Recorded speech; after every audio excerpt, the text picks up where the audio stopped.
Like, I feel like me in LA, we was a jack of all trades. Like, whatever it called for, we'd do it. You know what I'm saying? Like, and not on no send out shit. It's just whatever the situation is. Like, if we finna fight, folk, me and LA gonna fight, folk, and we gonna be front line fight. You feel what I'm saying? If it's time to go to war, folk, like, we gonna go to war, folk. And we ain't gotta over drill every night, earn the name, trying to make a name and chase the shit. Like, this shit gonna come to us, folk. Like, we ain't gotta overdo it or nothing. We making shit count where we been. L.A. Capone, also known as Leonard Anderson, was born and raised in the South Side of Chicago.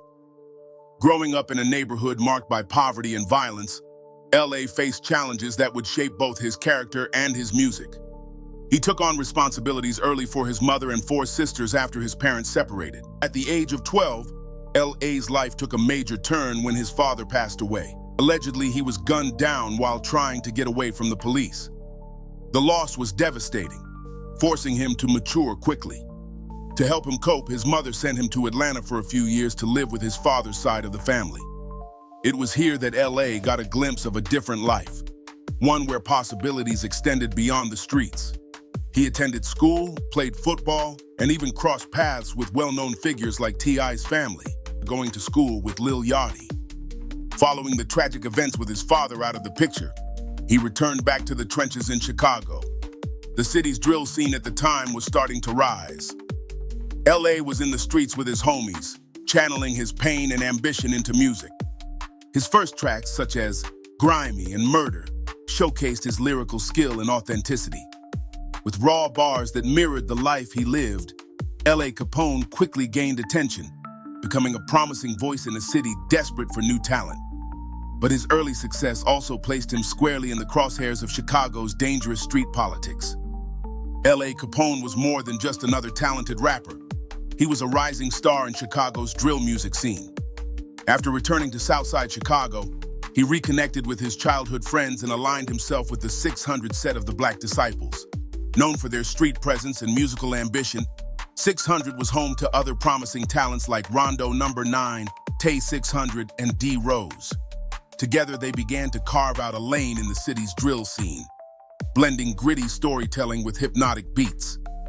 LA's breakout moment came in January 2013 with the release of Murder. The track wasn't just a song, it was a drill anthem that painted a vivid picture of life in the trenches.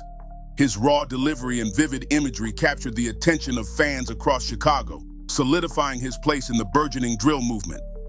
The video for Murder featured cameos from 600 and other affiliated sets, showcasing unity while also doubling as a warning to rivals. Months later, LA collaborated with Rondo No. 9 on Play for Keeps, a high-energy drill track that took the scene by storm. With over 60 million views to date, the track was a banger and made a mark in the Chicago drill scene, elevating both LA and Rondo to new heights. The chemistry between the two was undeniable.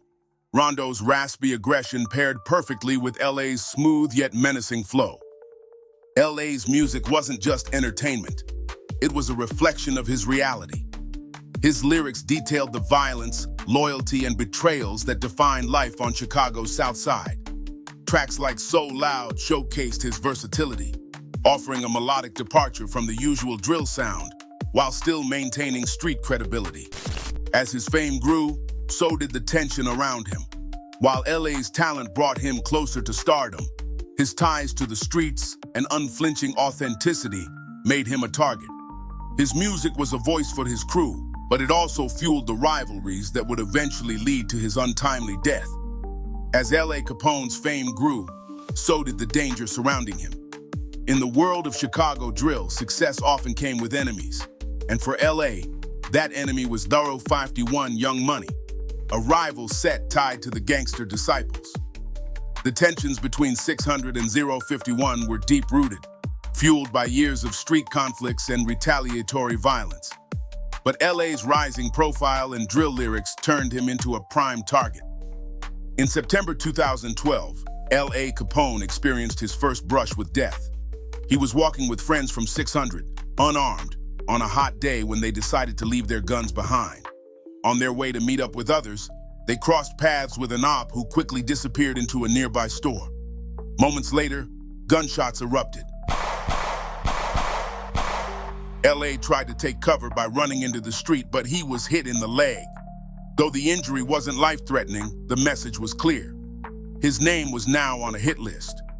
LA didn't back down. Instead, he doubled down on his music, using his tracks to taunt his rivals. Songs like Shooters with Rondo Number 9 called out 051 Young Money members by name, escalating the beef. In Play for Keeps, the duo made it clear that 600 wasn't afraid to respond to threats, creating anthems that both celebrated their crew and served as warnings to their enemies. These lyrical dices only heightened the animosity. For rival crews like 051, drill music wasn't just entertainment. It was personal. The back and forth between sets turned into a dangerous cycle, where every track could spark a real-life retaliation. Despite the warnings from friends and family, LA continued to embrace the lifestyle his music depicted. He saw drill not just as a creative outlet, but as a way to document the harsh realities of his world. However, this commitment to authenticity made him an even bigger target. His lyrics, while celebrated by fans, painted a bullseye on his back. By the summer of 2013, the stakes had never been higher.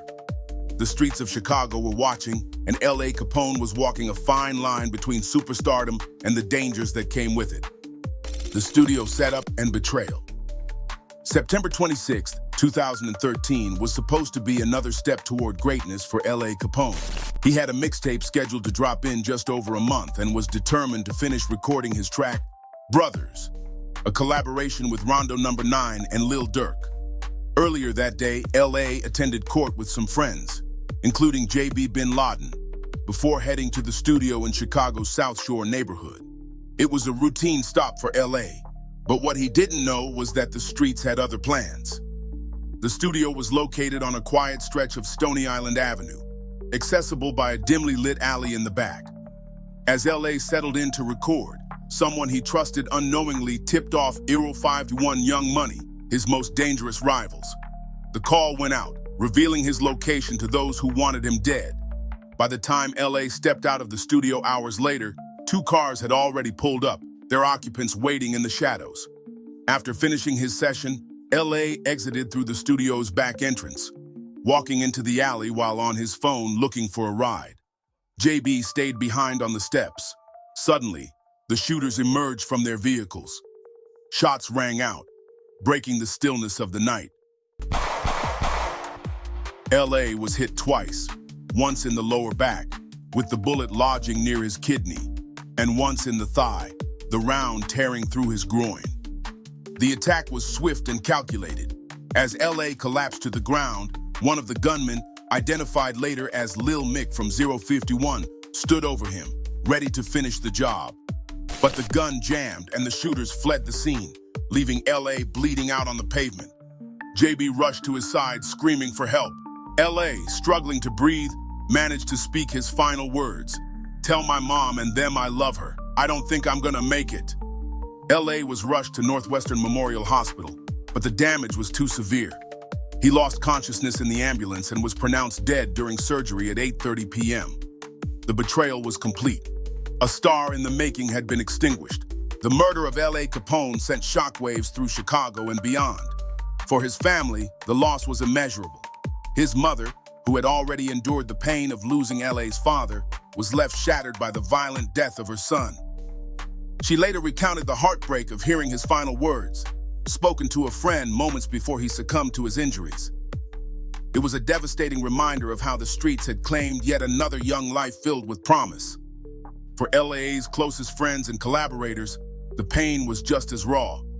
Rondo Number 9, his frequent partner in music, was deeply affected. He paid tribute to L.A. in songs and social media posts, channeling his grief into his music. Tracks like Brothers, a song L.A. had recorded the day of his murder, became both a tribute and a painful reminder of the talent that was lost. Other members of 600 wore R.I.P. L.A. Capone shirts, and the crew rallied to honor his memory. The investigation into his murder initially seemed hopeless. The alley where he was shot had no working cameras, and witnesses were scarce. However, police made a breakthrough when 051 Rocco, a member of the rival 051 Young Money, cooperated with authorities. His testimony implicated two others, Lil Mick and Mako, in the shooting. Both men were later convicted, with Lil Mick receiving a 60-year sentence. In the streets, LA's death became fuel for rivalries. Members of 051 and other sets mocked his passing in diss tracks and on social media. Comments about his final words and taunts about 600's loss further deepened the animosity between the crews. Despite the noise, LA's legacy endured. His death marked the end of a bright career but solidified his status as a legend in Chicago's drill scene. A cautionary tale of how quickly the streets can extinguish even the brightest lights.